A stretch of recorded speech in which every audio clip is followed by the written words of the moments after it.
talk about anything else. We don't want to know.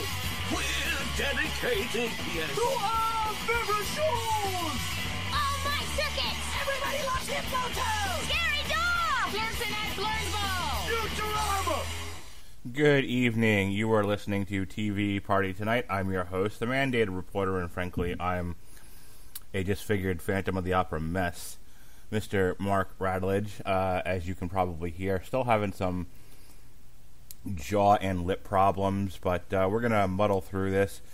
And carrying me on their backs are the two Chris's. First, from the Cosmic Treadmill, Mr. Chris Sheehan. How you do, sir? Hey, how are you? Oh, I know how you are, so probably don't need to answer that. I'm happy to be here. I was a little surprised that we were doing this early, so I'm just happy I was in position.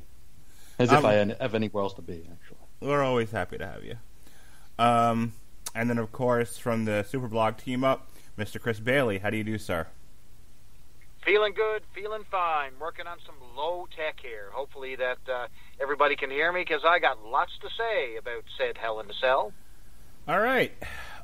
Did anyone see R-Truth versus Drew Gulak? I didn't even know that was a thing. Yeah, that was on the pre-show. R-Truth came out. He interacted a little bit with Jeff Jarrett, who was on the panel, and then him and Drew Gulak had a match. Drew Gulak beat up Little Jimmy, because that's still a thing. And they, nice. They're about, R-Truth was able to keep up with Drew Gulak. Gulak beat him up for a while, and then R-Truth snuck a victory out and retained his 24/7 title. And then he ran away. And then he got chased by the Lucha House Party and one of the Japanese guys. I don't remember who he was. So that's that. All right. Lucha House Party hasn't broken up yet? No, they're still around. Wow. All right. They was so nice they did it twice. Roman Reigns versus Jey Uso. Hell in a Cell, I Quit match. You have to quit inside the Hell in a Cell, you see. Jey Uso and his brother Jimmy have to take orders and acknowledge Reigns as the tribal chief, or the Usos and their immediate families will be exiled from the Anoa'i family. And this went 30 minutes. It made my son cry. Like legit. Like, he really got into the drama, and he was like, why would you do that to your cousin? Why would you do that to your cousin? And they introduced a strap in this one, and Roman Reigns beat the shit out of Jey with the strap. And he did two drive-bys, one with and one without the stairs. And this was another situation where, like, the officials ran in, and, like, the guy was conscious enough to not say, I quit. But that was all the resistance he was offering. And they were like, all right, we got to stop it. You're going to kill him. And Roman Reigns was like, no, yes, I quit. And then Jimmy ran in and dove on his brother, and then Roman Reigns put him in the, not the rear naked choke, but the guillotine. And because his brother was in a guillotine, he was like, all right, I quit just so you get off of him. So he never quit for himself. He would quit to stop Roman Reigns from beating up his brother. And that's kind of been the story of this whole thing. Roman Reigns then was anointed by Alpha and Sika, and hopefully that is the end of this story. What did you think, Chris Bailey? Well, the first thing I noticed is, man, this Roman Reigns heel turn is kicked into high gear. So I'm really liking every aspect, every subtlety that they're bringing to this character. I especially like the dynamic between him and Heyman. We're still seeing a lot of it. It seems like Roman Reigns has him out of convenience, almost just like to solidify him and guide him, but has literally no time for the guy. So Roman is staring straight out. He's really focused on, what he's got to do, and Heyman's just sort of along for the ride. So it's a different dynamic between him and as it was with Lesnar and Heyman. So I'm kind of digging that. The feud feels real. It's one of the few things that actually feels real in WWE for a long, long time. And you actually got emotion out of this match. And, man, it really brought me, like, what a way to start the show, because I'm invested right away. I'm concerned about the Usos. I like the fact that Roman is conflicted, but he's willing to cross the line. I love that aspect of this entire feud. Great ending. I like the fact you had Sika and Afa at the end, and they sort of, ceremoniously made him the tribal chief. And really loving where this angle's going. And, man, I've got nothing but great things to say about this match. It had everything you wanted. It had the passion. Reigns is on his game. This was perfect, man. Yeah, Jimmy and Jay now have to be like reluctant flunkies, I think. They got to take like pins for Roman going forward. Yep. Sheehan, what'd you think? Oh, this was fantastic. I was a little disappointed that it was kicking off the show, but it made total sense when it was all said and done. Wonderful match here. I got caught up in the drama. This was like it felt like it had this weird dichotomy of being like never ending, but at the same time I didn't want it to end. You know, like sometimes we have matches where it's like, okay, just end. This one, it was like, okay, it's not ending. Why isn't it ending? But the whole time I was just entranced. I was like, keep going, keep doing it, keep beating the hell out of him, rip off his arm, beat him with it, do whatever you have to do. I thought this was a great showcase to the acting chops of all three guys involved. Jimmy and Jay were fantastic. Roman with the crocodile tears at the end. Holy shit, that was awesome. For a second, I was buying into the thought for a very, very brief second that Roman was just going to be like, okay, I quit, and just give the belt to Jay, yep, or whichever one he was with. I was like so wrapped up in this thing that I was on a roller coaster ride the whole time. I thought this was fantastic. Probably the best I've seen Reigns look even just in ring in quite a while. Really, really upped his game. I did think it was funny that he got like the chili pepper necklace at the end. Like the sort of thing that like an office party would have on Cinco de Mayo. But I mean, I'm not Samoan, so I don't know what the tribal chief thing entails. But just a wonderful, wonderful thing. I love the even the stakes here, where they said they kind of overplayed their hand earlier, saying this was going to like be the biggest stakes of any sort of match ever. Where really it was just the fact that Jimmy and Jay would have to answer to Roman now. I did like the idea of them being like extradited from the family. It's like, you can't come to Thanksgiving anymore. Your kids can't play with my kids. I like that bit of it, but I just thought this was fantastic. Hell of a way to kick off the show, and I really feel bad for every match that followed it. Well, what did follow was Walk with Elias and Jeff Hardy. This is a blow-off to whatever feud they were having, because Elias is now on Raw and Jeff Hardy's still on SmackDown. They had a match. I don't understand why Jeff got himself disqualified. I guess like they didn't want to just pin Elias, because I guess they're going to push him with his new album coming out and him being on Raw. But up to this point, I mean, who hasn't beaten Elias? Like, cleanly. So this one was a weird one for me. What did you think? I think all three of us have. Yeah, really. I mean, it was an okay match. It just had a weird ending, and I don't know. What did you think, Sheehan? Oh, as soon as I heard that first strum on the guitar, like, I checked out. I don't know what they're doing with this Elias character here, because like they seem to be setting him up to fail. They had him as a heel, but then he was like a sarcastic heel who was starting to get over. And then like they put him against Baron Corbin, who was like the heat sucker of all heat suckers. And then they turned him heel again. It's out of nowhere. It's like they did this whole setup where they're still playing off an angle that turned out to be a lie. The whole thing with Jeff Hardy hitting him with the car, even though we know he didn't do it. Or do we know he didn't do it? I could have sworn it was like set up, right? On SmackDown where they hit him with the car? It was made to look like Jeff Hardy did it, but Jeff Hardy didn't really run him down. Yeah, it was like Sheamus or something, like setting him up here. But Elias apparently didn't watch the show he was on to know that this was all bullshit. This is just built on garbage, and I don't think anybody came out of this looking good. It was a DQ finish. They're really trying to up the heat here, where there really isn't a whole heck of a lot. I don't know what they're doing with Elias. It's very unfortunate. Yeah, I'll be curious to see what they do with him on Raw. Maybe he'll win a match. I wouldn't bet on it. What do you think, Bailey? Man, I don't know how much more mileage they're going to get out of Jeff Hardy, because that act, brother, is stale. Stale as milk in the back of your fridge. I'm telling you, like, You talk about a by-the-book, just formulaic match they got here. I mean, there was absolutely nothing new here. And compare it to what we just came off of. So this match has the dishonorable distinction of following Roman Reigns and Uso. Think about that for a second, where it had all the emotion. It had all the passion, you know what I mean? And then you get with two guys who could not give two shits about being in the ring.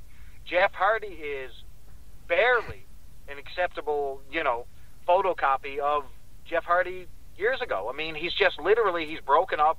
He's going through the moves. Everything looks slow. And a DQ finish on a match that I didn't care if it was on the show or not. And when Chris talks about hearing that strum and instantly getting that, wanting to reach for the remote, there's something to that, man, because both of these guys are just time to shelf it. I don't know. They need a mix-up. The Jeff Hardy gimmick itself needs to go away. Okay, you know what? It's not, 1997 anymore. He's not that hot guy. He needs a Roman Reigns style retool to that character.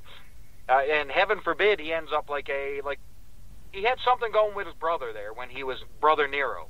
You know what I mean? As stupid as the broken Matt Hardy thing was into WWE, at least it was a different direction for the character. He's lost. And as for Elias, the quicker this guy is off my screen with that angle, the better. This is Jeff Jarrett, which is not even Jeff Jarrett. At least with My Baby Tonight, there was something that was, sort of an inside joke, and it was, played to be heelish. But I think WWE actually wants Elias to be good, which doesn't make any sense. I don't know. I don't like it at all. Garbage. Hot garbage. It's funny when after the Roman match, they kind of lingered on the Thunderdome, right? Like we're waiting to see what match is next, and they lingered for like 8 or 9 seconds with nothing happening before the strum hit, and it's like there's nothing going on, and I'm thinking, oh, maybe it's Retribution's match, which I mean, Retribution sucks, but then I hear the strum, and I'm like, I wish it was Retribution. All right. That's exactly right. Man, do they suck. You're right. Next match was The Miz and Morrison. Hey, hey, ho, ho. It was The Miz who took on Otis for the Money in the Bank contract. And they had a back-and-forth match. It was fine. Otis, for a big guy, can get up and move. John Morrison got himself ejected from the match. And then Tucker hit Otis with the briefcase. Miz won it. In a post-match interview, Tucker said, Otis can't tie his shoes and put his underwear on right, and everything was That's just because he can't reach. Everything was about how Otis, needs to be. Otis was the star, and to Tucker, everything was like, you need to take care of him. You need to put him forward. He's the star of this team. It was all Otis, Marsha. And Otis got sick of it. He was like, I'm done. Like, I'm not carrying this guy anymore. I'm tired of being second fiddle. So this was my way of breaking free and being my own man. All right, that all made sense. And then Otis attacked everybody, after which, and they all fucked off. Bailey, what'd you think? Tucky attacked. Yes. It was Tucky who turned heel, I should say. Mr. Tucker. So this is what I call the, and you can fill in the blanks here, it's called the Adam, hey guys, why don't we fill in the blanks? Because I guarantee you this was, any match that starts with that is a bad idea. And this heel turn came out of absolute nowhere. So, I mean, yeah, you know what, some of it makes sense. I mean, Tucker is the second string in the Heavy Machinery group. It's just that this is a feud that's going to go nowhere. You know what I mean? I don't know where it's going. But one good thing is they took the briefcase off Otis, because I have no idea where they were headed with Otis whatsoever with this Money in the Bank. And I think it's a great example of them painting themselves in a corner with this Money in the Bank briefcase and no payoff. So I think, I honestly thought that as a result of this, that we were going to see The Miz cash in at the end of this pay-per-view, and I actually was waiting for the network to kick back in after, but it never did. But anyway, this one in particular, I don't really know what to say about it, other than I'm glad that they took the Money in the Bank off Otis, and now we have a tag team feud. The Rockers have broken up again, gentlemen, and I don't think anybody cares. Yeah, now we're going to get a 3-month-long Otis Tucker feud. Hot damn. Oh, man. And what we all needed. Chris Sheehan, what did you think? I don't know about you guys, but I see huge things in Tucker's future. You may be the only one, sir. No, I do not. This was, I mean, as soon as they kicked Morrison out, with Morrison, who shaved his beard and looked like he was stung by 15 bees in the face, he was gone, and it's like, oh, well, of course Tucker's going to turn now. And, of course, Tucker turned. and it was just... they talk about, there's that gag about the box of gimmicks, right? There's also, like, the box of angles, and they pulled this one straight out of it. It's like, we got, like the dollar store heel turn promo from Tucky. It's like, I carried you. I did everything. And it's like, dude, weren't you injured for half the time anyway? But, I mean, he's a heel. He's supposed to lie. But, this is gonna suck. This is really gonna suck. I didn't like Otis having the briefcase. I thought it was a nice swerve because nobody called it. But again, what is step 2 there in the the give Otis the thing, ? Profit. What is the question mark at that point? There's nothing. I don't think a feud with Tucker is going to help anybody because Tucker will probably not have a job in 6 months. So I don't know how this will help a soul. I am happy that The Miz has the briefcase because, like Bailey said, there's actual tension there. I was the same way at the end of this show, wondering if we were going to hear, awesome, and we didn't, unfortunately, or maybe fortunately, depending on your mileage. But at least now there's a threat where if, like, all of a sudden we hear Otis's awful theme music. What is his theme music now? Where he's, like, talking? He's like, I'm blue collar. It's like, what is this shit? It's garbage. That's never gonna main event a WrestleMania. It's ridiculous. But I'm happy that he doesn't have the briefcase anymore. I'm just annoyed that I'm gonna have to fast forward through Tucky Otis matches for the next 3 to 6 months until Tucker gets sent down to TNA or wherever. All right, we got our second Hell in Cell match. This is the Goyles. Sasha Banks versus our champion, Miss Bailey. This went 26 minutes, 35 seconds. And these two beat the shit out of each other. I mean, what else can you say? This went back and forth. They did the thing with the chair.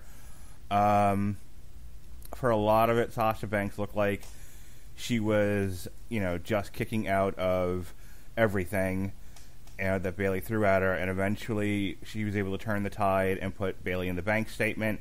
And after 26 minutes of fighting this woman off, Bailey just said, fuck it, I give up. So, Chris Sheehan, what'd you think of the girls? Oh, this was fantastic. This was the second match of the night where I felt like it was going too long, and I didn't care. I was just enjoying it that much. I thought the story they were telling here was really good. I'm glad it finally paid off. I was a little disappointed to see Bailey lose. I was kind of hoping she'd win. But though, with the way Sasha goes, Bailey will probably win it back on SmackDown this weekend. So you probably don't have to wait too long. But no, I thought this was really good. I thought the ending was creative. I liked how they integrated the chair into the deal. A little bit of the furniture setup was kind of annoying. But that's just how things go in these kind of matches. I did like early on how Sasha was trying to get rid of all the weapons, though. I thought that was really smart and really upped the level, like where she wanted to like rend Bailey with her bare hands and not use, cheaps, the damn kendo sticks that are for whatever reason still under the rings. I just thought it was really good, and I'm looking forward to see where they go from here. We didn't get any kind of post-match promos, which is fine, but I am interested in the fallout, and thought this was a really good match. Yeah, I was really surprised that Sasha Banks won, only because they played up the idea that she's been in 2 of these so far and lost both of them. Number 1. Number 2, she is a dainty little thing who injures herself a lot. Constantly. And I watched like the Chronicle with Bailey, and I watched the bump with her, and a lot of the footage of this they showed, but basically Bailey was like, if you can't hold up your end of our team, I don't need you, and I need to get away from you. Which I liked. I like that element of the story. Like, Bailey is a really good storyteller, and I thought this feud had a lot of oomph to it, had a lot of truth. but I guess now I can't imagine this is going to be the end of it, though. I would imagine they're going to have another match at Survivor Series, so we'll see what happens. Probably. Bailey? And I think you hit on the biggest problem with this entire feud is that I think it's gone on entirely too long at this point. The match itself, bare mechanics, was fine. I mean, it had the drama. It had what you wanted from a Hell in a Cell. I think Sheehan was right on the money when he talked about setting up the furniture and different things like that. Man, they were taking their time in some spots, and some of those tables just wouldn't prop up properly. And there was one thing that I noticed was really awkward. So Bailey had two canes, and she was using duct tape, and she was taping them together and trying to frame it in between the ring and the cage, and it was sort of this big, awkward setup. And she even got called out by the announcers. It was the most awkward thing in the world. And I think she even got sort of embarrassed and was just like, to hell with this. I don't, abandon ship in the middle of the match. But I really liked the ending. So that chair, when she did that crossface type move on the chair, was excellent.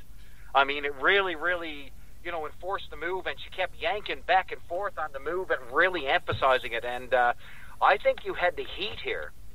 Some of the mechanics fell apart during the match when they were, constructing the furniture. But overall, this was great. But I would love for this to be the final exclamation point on the feud. But I don't think it is, unfortunately. But I think we need, like you said, where do you go with Sasha Banks? She's chronically injured. I don't think she's going to be the champion in maybe even 4 weeks. So I don't know. And you know what we got coming up, gentlemen, and everybody dreads it every single year. It's our brand warfare with Survivor Series, which nobody gives a flying fuck about. So these two are going to end up on a team possibly together. Probably, yeah. And so forth and so on. So anyway, like the match, it delivered. A Hell in a Cell match, definitely a little clunky at times, but I think it delivered. Not a problem. All right, the next one was really short. We had Retribution. They have contracts now. Slapjack versus Bobby Lashley of the Hurt situation. The Hurt Locker. The Hurt Business. Yeah. Bobby Lashley threw this guy around. They had a match. It was short but sweet. Honestly, I don't remember what happened. This was such a non-issue for me. Chris Sheehan, what happened here? Casey Jones from the Ninja Turtles danced out to the ring and gave up to a full Nelson. It's about the size of it. The Hurt Lock, brother, the Hurt Lock. Yes, of course. The trademark, copyright restricted Hurt Lock. I'm digging the Hurt Business. Retribution sucks so many cocks that you couldn't even count that high. This is the whole gimmick is garbage. The whole gimmick is just trash. They have them. I mean, the Slapjack. We're supposed to believe that Slapjack is just hanging out in a locker room backstage and gets entrance music and comes out. I mean, we talk. I think we've talked about how. Back when the NWO started and WCW wanted to put their merch in the same catalogs, and they're like, no, you can't do that. And it's so interesting how the pendulum has swung completely the opposite, where there's going to be action figures of Retribution. Like the group of people who want to shut down the company are going to get action figures and be in video games and get T-shirts and be on posters. It's like they'll be on the T-shirts at Walmart for $5. It's so friggin' stupid. This whole gimmick is ridiculous, and I don't see any kind of payoff for it, and it's not helping Lashley, who should be a killing machine, to fiddle fuck around with these clowns. Yeah, they don't seem to know what to do with the Hurt Business either. No, they're just in this swirling, never-ending feud with Retribution. Bailey, are they heels? Are they baby faces? What are they? Let me rave about my new favorite team, the Hurt Business, because boy, do I love this crowd. I wish the entire team came out, which makes me think that none of them were there with the exception of Lashley. Did they come out at the end? I didn't see. Yeah, they came out at the end. They did. Okay, perfect. Yeah. So they did have a little brawl. Yes, they did. So I did. I did see that after. But Lashley just crucified this poor bastard. I mean, this was nothing going nowhere. So the thing we got to look at here is they're making a concerted effort to make sure that Retribution is losing every single week. They lost in their debut match, guys. Their first match. Now, here's the thing. So now they're contracted workers, okay? So they're supposed to have a deal with the WWE. Can't they just fire them now at this point? Like, can't you just go, okay, leave the building, you're fired. We're good, we're good. Thank you, Ali. Your gimmick is over, brother. We're done. But it makes no sense. It blows my mind. I mean, are they just bringing them forth just to have the Hurt Business for someone to fight? Because, I mean, the Hurt Business is steamrolling these motherfuckers, is all I got to say. And, there's not a redeemable thing. I mean, the Retribution, as you said, maybe they're waiting for the action figures. I don't think that these guys or this gimmick is even going to make it to the point where you're able to even execute an action figure line, because it's going to be an afterthought so quick it's not even funny. You've got Ali, who's promising to have these big, awakenings, and they're going to address their loss, and only to lose again. Like, it boggles the mind where they're headed, but I think that the Retribution thing is going to be a complete abortion. This will go away within the next month. I'll be shocked if it makes it past Survivor Series. I think that this team is built to be the heel faction to go against the Hurt Business at Survivor Series, and then we're going to tie a bow on it, or we're going to do something extreme with a new member. I don't know where it's headed, but it's nowhere good at this point. This match was a bag of dicks. I'm glad Lashley won with the Hurt Lock, and, man, there's absolutely nothing to talk about here. Pointless. I mean, they don't know how to get anybody over in this company. It is amazing how they can do a great story with Roman Reigns and the Usos, and they can do a great story with Sasha Banks and Bayley. And then it's like, hey, we're going to have this new group that's going to be pissed at the company. Okay, well, they're going to lose all their matches. Okay, Mm-hmm. that's the sound of me. That's the sound of my eyes rolling in the back of my head. They argue that wins and losses don't matter, but guess what, gentlemen? Wins and losses matter to the viewer. You can't get invested in a character if they're constantly losing. The only thing that you think of is, oh, here comes this loser, or oh, this guy's going to lose this match. It's predetermined because he's lost all 6 of his matches on Raw. Come on, you're damaging this shit gimmick to start with, but you're not even giving it a chance. You're not giving it any wind or any support. I mean, this is the Strikeforce Morituri of wrestling gimmicks right here. Like, nobody supports it. It's off on an island by itself. It's done. The NWO, like the main group, Hall, Nash, and Hogan, I don't think they lost matches for like the first year they were together. Can you imagine the NWO, Scott Hall, Kevin Nash, and Hulk Hogan losing by pinfall in their first match? Yep. That would have been the end. That's what this shit would be. Yeah, that would have been the end right there. Brother. Thanks for coming, guys. All right. Randy Orton defeated Drew McIntyre for the WWE Championship inside the Hell in the Cell, 30 minutes, 35 seconds. Randy Orton attacked him before the bell. They eventually got in the cage. They had a long match, and then eventually Randy Orton beat him. I mean, we've now seen this match how many times? And Too many. And because now that he's taken the title off of him, he has to have a rematch, right? So they'll have a rematch at Survivor Series, right? So we're going to see it again. Like, how many more times can you do this? I don't know. I mean, I thought it was fine. The Hell in the Cell is basically just the modern cage match. It's hard to do anything with it now because you've already seen people get like thrown off of it, gone through it. You can't do that every match. You can't kill people in every match. So they do the best. They do the best they can. They have to amp up the brutality whenever you're in there, and they did an okay job of that. I mean, it's. Sheen and I have talked about this before. This pairing is not tremendously exciting to me, and I have a hard time getting up to say anything about it. So I'll just let you start off, Sheen. This I mentioned the previous 2 Hell in a Cell matches we had tonight, where I felt they went long, but I loved every second of it, and I didn't want it to end. This was the opposite of that. This, like 5 minutes in, I'm like, okay, somebody pin somebody, do this, get it done. This whole thing was so this was like a very finely manicured lawn, right? There's like no surprises here. This is we can suddenly see all the big holes in the cyclone fence, right? Where the feet are gonna go. We can see the little divots that stick out from the cage where they're gonna stand and be propped up.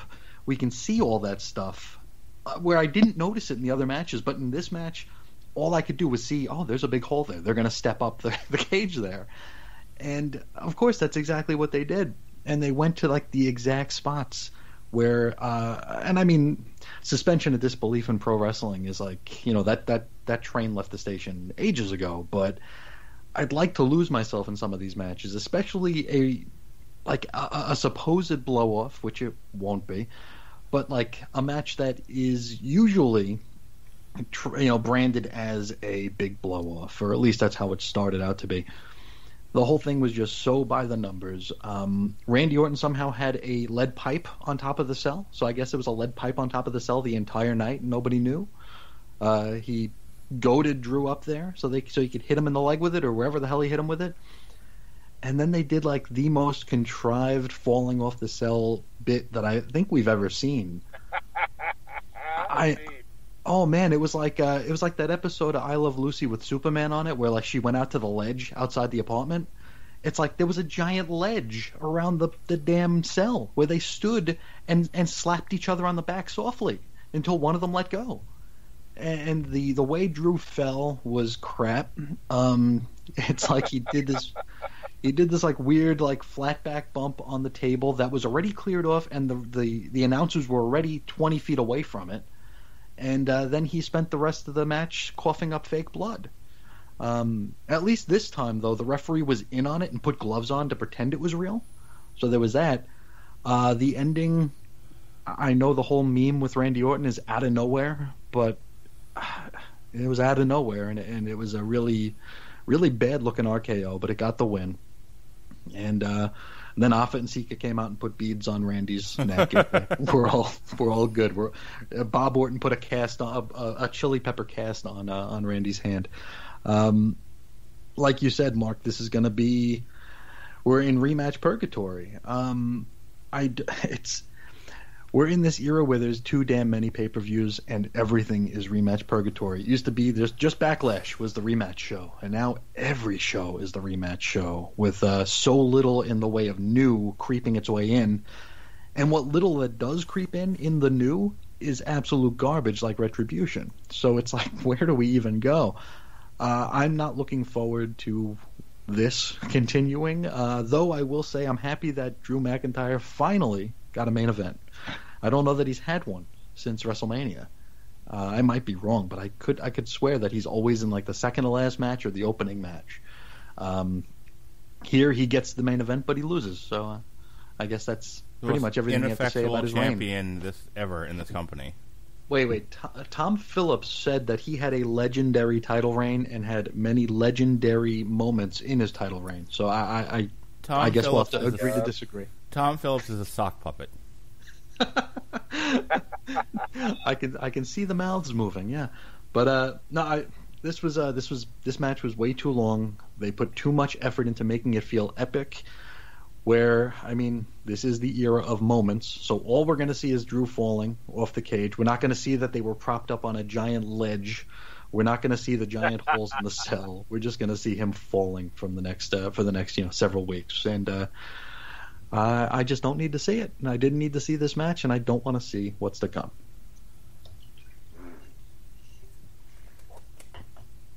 Get in there, Bailey. Oh, let me at it. All right, this piece of shit. Where do I start? So, Drew is basically Kofi Kingston of this year. So, remember when Kofi captured the belt at WrestleMania and then he dropped it last October? Well, it seems like the pattern has been here again. So, Drew is the placeholder Kofi in this position. He never main evented a true pay-per-view until he lost the fucking belt. Okay? This is he actually got the last match on the show, and he drops the title. Drew McIntyre is the victim of COVID-19. Let's be honest. His title reign meant nothing because there was no fans. He won it at the WrestleMania that it may have had a ton of viewers, but the least crowd heat of any WrestleMania in the history of man. And his reign, I think it dropped a lot of confidence in his reign as well. This match, Chris, you're right on the money when you talk about this match. They had the holes cut in the side of the cage. Now, think about this for a spot. Here's exactly what they did. The rampway facing, they climbed up that side of the cage, okay? Randy was on top. Drew had to climb up. Mick Foley would roll in his grave because Mick Foley had to climb up with his hands, tearing his fingers to pieces. These guys had support holes. They could walk up, climb, free as a bell. They get on top.